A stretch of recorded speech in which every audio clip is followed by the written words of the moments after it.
1 roi au chapitre 14. Dans ce temps-là, Abijah, fils de Jéroboam, devint malade.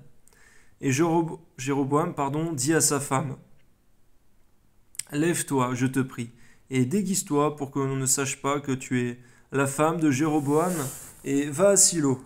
Voici, là est Achija, le prophète. C'est lui qui m'a dit que je serais roi de ce peuple. Prends avec toi 10 pains, des gâteaux et un vase de miel, et entre chez lui. Il te dira ce qui arrivera à l'enfant. La femme de Jéroboam fit ainsi. Elle se leva, alla à Silo et entra dans la maison d'Achija. Achija ne pouvait plus voir, car il avait les yeux fixes par suite de la vieillesse.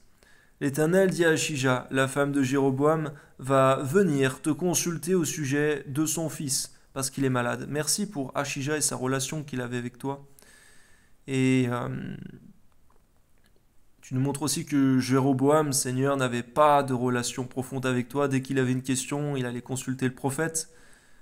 Le prophète en ce temps-là n'était pas mauvais, mais il était bien mieux d'avoir une relation avec toi. Amen.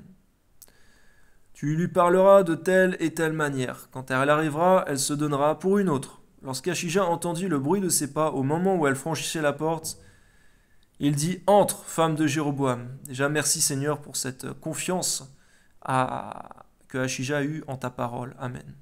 Entre, femme de Jéroboam, pourquoi veux-tu te donner pour une autre? Je suis chargé de t'annoncer des choses dures. Va, dis à Jéroboam, ainsi parle l'Éternel, le Dieu d'Israël. Je t'ai élevé du milieu du peuple, je t'ai établi chef de mon peuple d'Israël. J'ai arraché le royaume de la maison de David, et je te l'ai donné.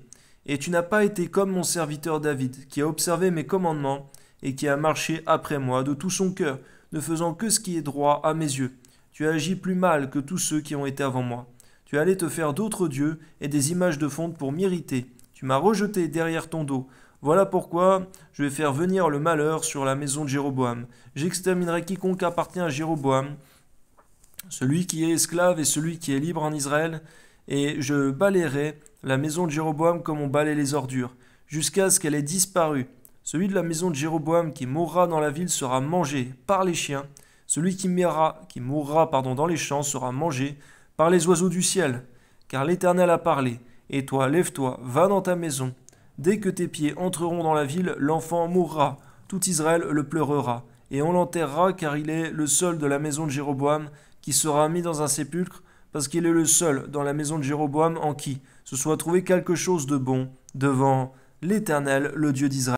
On voit, Seigneur, qu'il y avait comme un semblant de regret, Seigneur, de ta part, Seigneur, puisque, cet enfant, Seigneur mon Dieu, il y avait quelque chose de bon que tu avais mis en lui, et maintenant, il allait mourir. Malgré cela,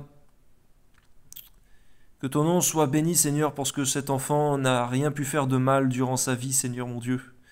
Que ton nom soit béni, Amen. L'Éternel établira sur Israël un roi qui exterminera la maison de Jéroboam ce jour-là.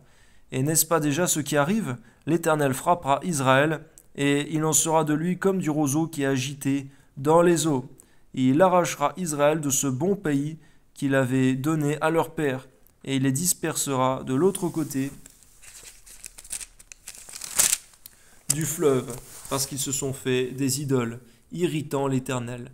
Il livrera Israël à cause des péchés que Jéroboam a commis et qu'il a fait commettre à Israël.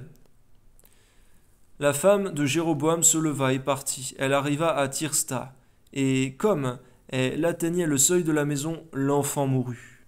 Ô Seigneur! On l'enterra, et tout Israël le pleura, selon la parole que l'Éternel avait dite par son serviteur Achija, le prophète. Le reste des actions de Jéroboam, comme il fit la guerre et comment il régna, cela est écrit dans le livre des chroniques des rois d'Israël. Jéroboam régna 22 ans, puis il se coucha avec ses pères, et Nadab, son fils, régna à sa place.